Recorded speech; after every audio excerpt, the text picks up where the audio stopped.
Le président de la coalition de la jeunesse patriotique pour la paix et la réconciliation s'est entretenu avec la direction du Front populaire ivoirien. Zadi Diedie a invité le FPI à demander pardon pour le renforcement du processus de réconciliation en Côte d'Ivoire. Mamadou Kouassi.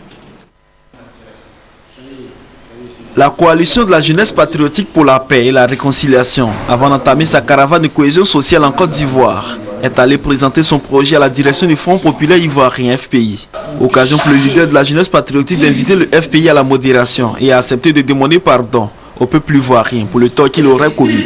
Zadi Diedie souhaite qu'il en soit ainsi pour tous les mouvements pro-Gbagbo afin que la paix et la réconciliation soient une réalité en Côte d'Ivoire. Nous sommes venus ce matin pour demander au FPI de demander pardon à la Côte d'Ivoire. Demander au FPI de demander pardon aux victimes. Parce que dans un état de belligérance, nous ne pouvons pas bâtir un pays. Dans un état de belligérance, nous ne pouvons pas trouver de l'emploi pour les jeunes. Dans un état de belligérance, nous ne pouvons pas exercer bien. C'est pourquoi je demande à tout le monde que chaque habitant de notre pays demande pardon à son voisin. Il faut que chacun demande pardon pour que nous tous nous puissions construire notre pays qui est la Côte d'Ivoire.